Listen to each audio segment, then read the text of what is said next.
油麻地一座大廈發生5級大火，呢次意外係咪可以避免？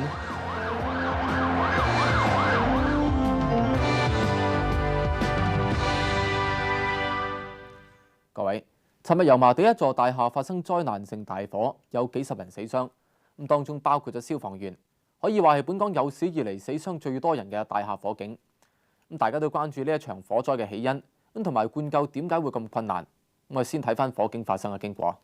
樓上嗰啲居民咧，你哋唔使緊張嚇，消防員而家上緊嚟，你哋鎮靜啲，唔使緊張。呢一座位於彌敦道同佐敦道交界嘅嘉利商業大廈，尋日發生5級大火。美作大廈不斷咁樣冒出白煙，唔少人企咗喺窗外等救援，有人為咗逃生冒險跳落雲梯。起火之後10分鐘，升為3級。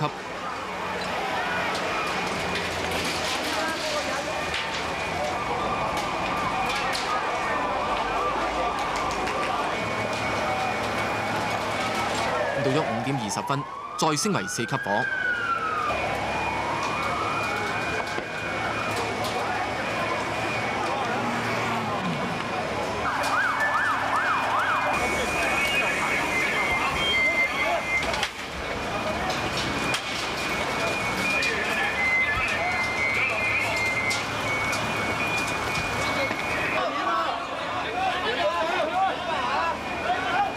黑煙直衝上去幾十尺嘅高空，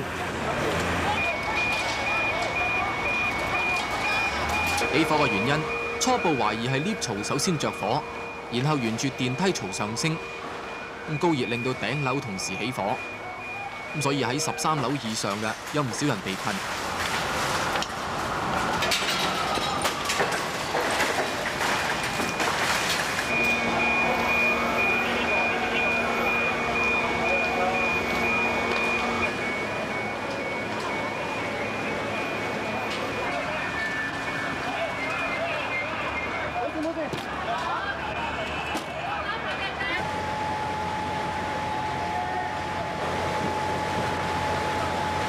有啲被救出嘅傷者已經冇晒知覺。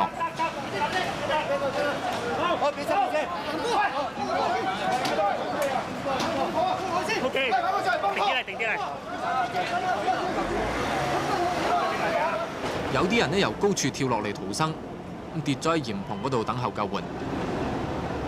幾分鐘之內已經啲火紅聲燒到咧，真係即係好犀利。喺我記憶之中嚟講，應該就喺以前喺麗星嘅院樓上咧，到而家睇到呢場火應該係最大嘅。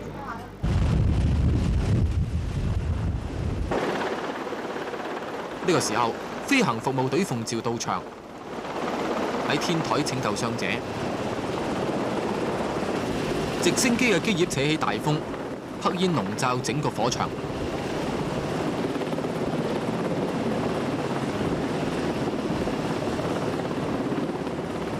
火呈風勢，紅紅嘅火光當中可以見到被燒焦嘅屍體。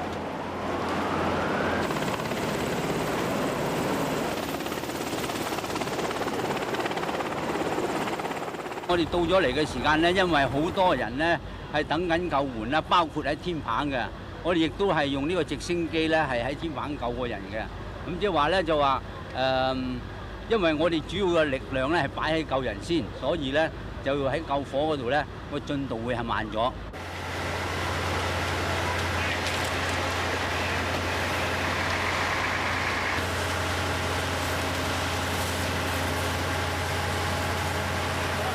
到夜晚7點幾，火警升為5級，表示火勢迅速蔓延，冇辦法控制。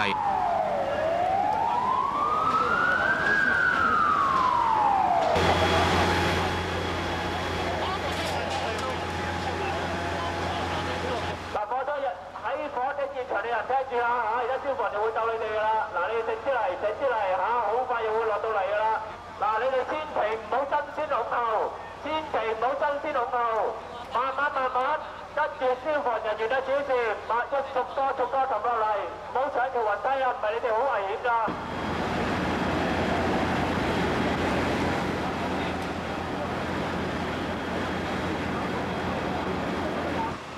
呢場火咧係特別困難嘅，因為咧呢個係一個舊式嘅樓宇，商業嘅樓宇，樓下咧係做呢個家私同埋呢個貨貨公司，好多嘅燃料係堆放喺度。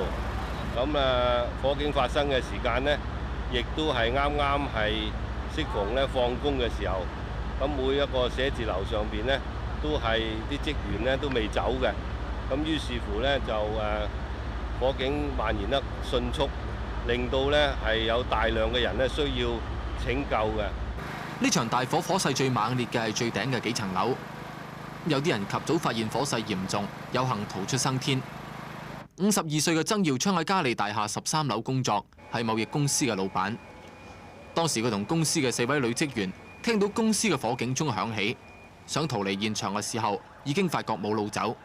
但係我一開嗰個玻璃門咧，就啲煙啊焗入嚟咧，根本呼吸唔到嘅，咁即係出唔到去啊。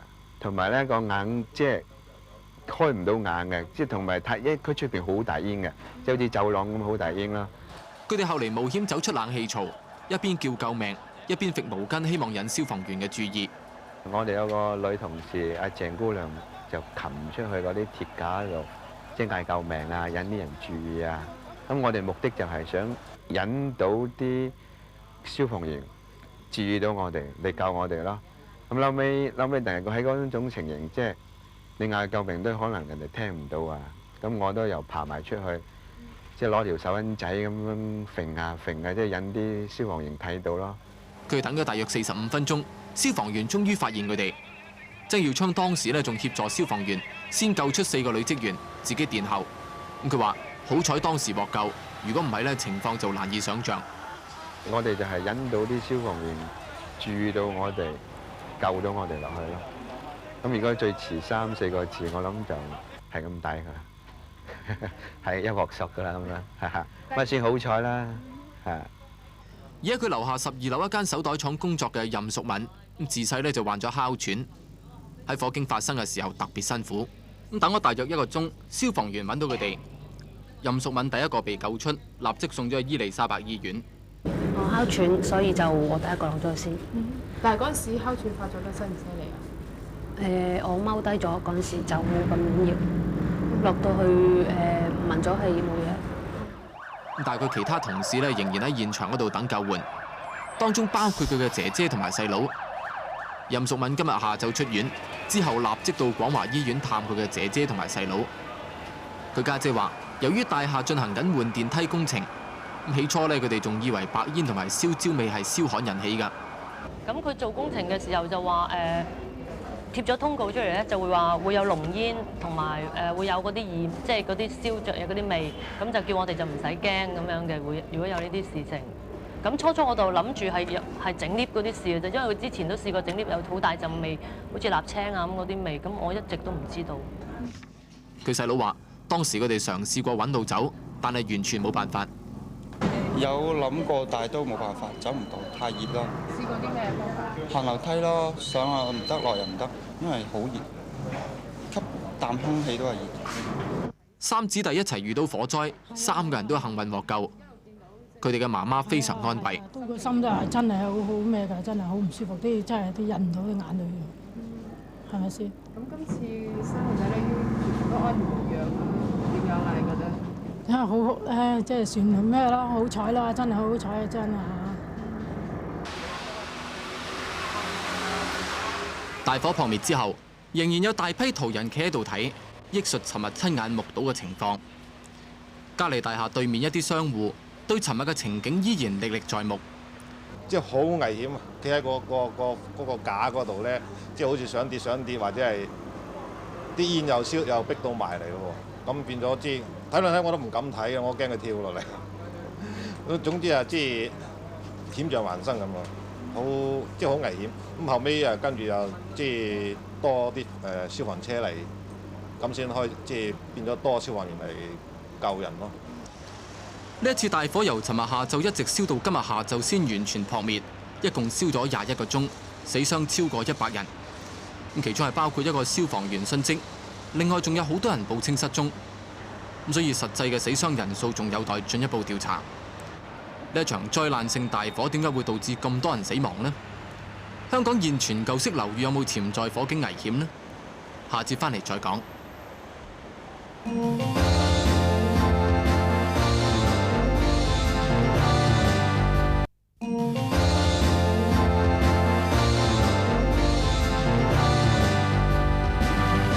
即係呢個火咧係一個好特別嘅個案嚟㗎。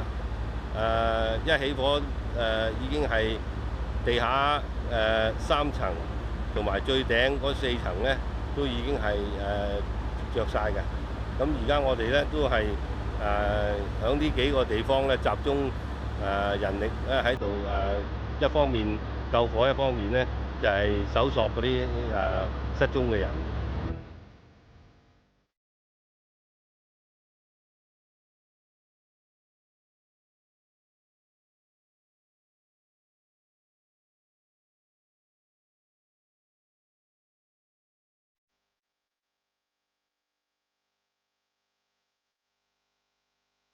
有咁多人死傷，究竟點解呢？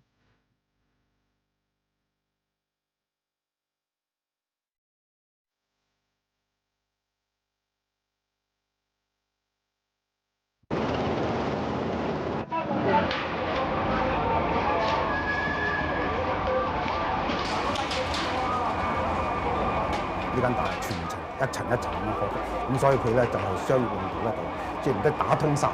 打通晒咧，當然係空間大咗，空間大咗咧就加上你啲易燃嘅物體咧，就例如嗰啲好多 fibre 啊、plastic 啊或者係地氈啊諸如此類嘅嘢咧，就造成呢個咁嚴重嘅火災。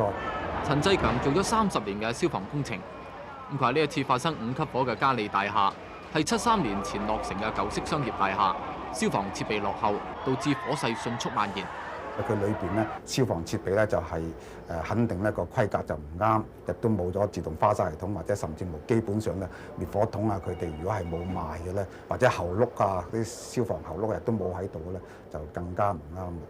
本港第一套最基本嘅消防裝置同埋設備守則係1964年先至制定嘅，守則只係規定樓宇安裝消防乾喉。咁所謂消防乾喉咧，就要消防將街井嘅水泵入去先至可以使用。直到73年修訂條例，先至要求商業樓宇安裝自動嘅灑水系統。今次發生火災嘅嘉利大廈，就係73年前落成，所以冇自動嘅灑水系統，亦都冇火警警報裝置。消防工程界向來認為呢一類大廈有危險。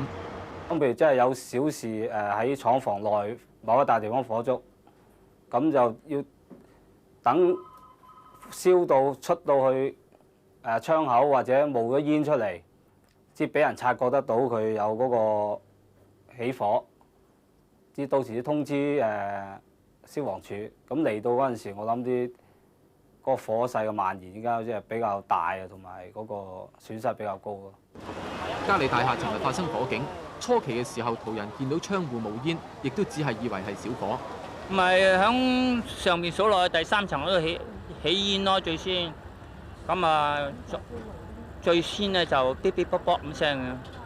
跟住咧？跟住好大煙啦，咁好多人嗌救命聲啦。始終消防咧當一種保險式嘅啫嘛，你保險你買唔買個人保險、人壽保險或者其他保險，即係任得佢哋，而係佢哋咧就喺個條例之前已經起咗噶啦。咁亦都咧消防處亦都係或者冇人手去跟進，咁就算有人手去跟進，都係有礙於呢個法例，咁冇得可以控告嘅。由於73年前落成嘅商業大廈冇消防灑水系統，保險業將佢列做高風險大廈處理。有保險公司就要求商戶投保之前，要揾專業嘅消防工程公司裝置感應器同埋滅火筒。呢一次5級大火當中，有人呢就因為聽到警報呢先得到脫險。不過陳濟強就話，有消防公司裝置消防設備嘅時候馬虎了事，因為咧佢希望咧得到呢個承造呢間消防嘅設備，而咧就係一定要做，想做嘅話咧，佢要減到自己咧就個價錢最低，咁咧就以疏忽咗咧佢哋自己咧就應有符合翻消防嘅條例。最簡單，你有啲花灑呢啲咁嘅花灑，佢咧遮住咗，咁你咪即係揾啲架遮住晒啊，咁佢哋唔理啊嘛。咁遮住咗，或者咧就有啲咧就做得拉西咧，就甚至乎咧應該做10個喺度，佢做得6個啊咁樣，咁咪唔啱咯。咁如果做嗰個咧，佢梗話自己啱嘅，甚至乎咧佢肯寫一封證書落去消防處話啱嘅。咁佢話消防處因為人手唔夠，亦都發現唔到問題。當然佢哋唔能夠每一座嚟調查啦，咁佢哋抽樣調查，咁抽樣調查昔日都係佢哋睇佢哋嘅時間咯。大火前，立法局研究緊立例加強監管一啲人流較多嘅大型商鋪，例如銀行、商場同埋投注站嘅防火設施。即使當局咁樣做㗎，係前年石硤尾匯豐銀行發生嘅縱火案，有12個職員死亡。匯豐銀行事後用咗上過億元改善200幾間分行嘅防火設施，包括改裝銀行嘅緊急出口。好似呢個消防嘅喉轆咧，櫃員台後邊嘅工作間亦都設咗有消防喉。咪大堂就設置咗滅火筒同埋安裝火警警報系統。我哋咧有煙霧感應器啦，隱蔽式嘅快手頭啦，好似呢個箱咁樣，裏邊再有一個呢個分行嘅平面圖啦。佢嘅作用咧就係方便消防人員到埗嘅時候咧係進行佢哋嘅工作嘅。呢個咧就係火警嘅警鐘啦。呢一啲自動灑水設備嘅水源係設喺大廈天台或者地下嘅水箱，好似呢一座新型大廈嘅水箱就有一間細屋咁大。匯豐部分分行因為設喺舊型樓宇，唔能夠安裝花灑嘅水箱而要搬分行。匯豐嘅防火經理認為，上20-30年樓齡嘅商業樓宇要安裝呢一啲防火系統呢，部分可能技術上係唔可行㗎。當時佢設計咧冇預位俾一個水缸嘅位置咧，而家先至加咧。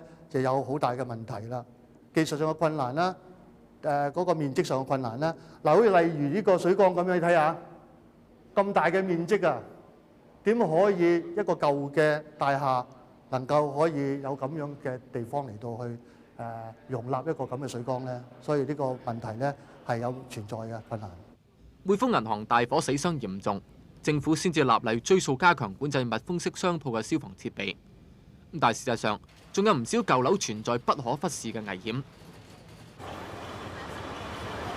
香港絕大部分有32年或者以上樓齡嘅樓宇都冇防火設施，因為當時並冇任何嘅消防條例。呢啲唐樓就係屬於唔受管制嘅樓宇。舊年3月，荃灣楊屋道呢一座唐樓發生3級火，3死3傷。當時居民只能夠用水桶裝水救火。我就燒破塔嗰個咪撈咯，嗰啲嚟兜出嚟咯。64年制定第一套消防設備守則，當時規定新興建嘅樓宇只要安裝消防乾喉。直到73年修訂，先至要求新建嘅工商業樓宇要安裝自動灑水系統。舊年就有2座73年前興建嘅工業大廈發生4級火，由於冇自動灑水裝置，消防員到場嘅時候，廠房已經嚴重損毀。當時冇重大傷亡，並冇引起關注。位於大角咀有30年樓齡嘅富貴大廈，雖然有乾喉，合乎64年嘅規定，但係由於長期冇維修保養，消防喉已經失效。前年一場小火之後，消防員發現喉管太舊，要業主立案法團安裝新喉。喺喉管安裝咗2個月之後，大廈發生3級火。由於換咗新喉，消防喉能夠即時泵水灌救。否則要再駁喉上10樓呢，就會拖慢救援。富貴大廈呢一場火算係不幸中之大幸。但係而家現存有過萬座嘅舊樓，一旦發生火警，係咪一定咁好彩呢？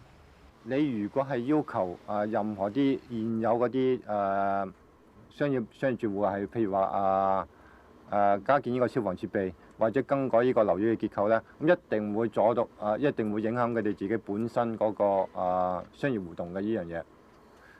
亦都可以講得係成個社會嚟講係要投入一定嘅資源喺度嘅。咁究竟係唔係代表每10年所有啲樓宇又要更改一次咧？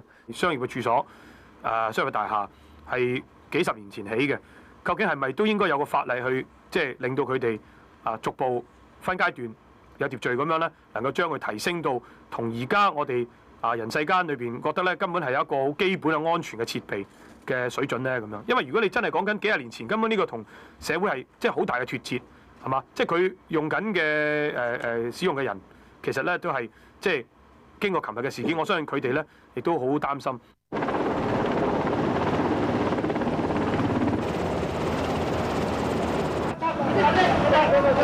好，俾心先。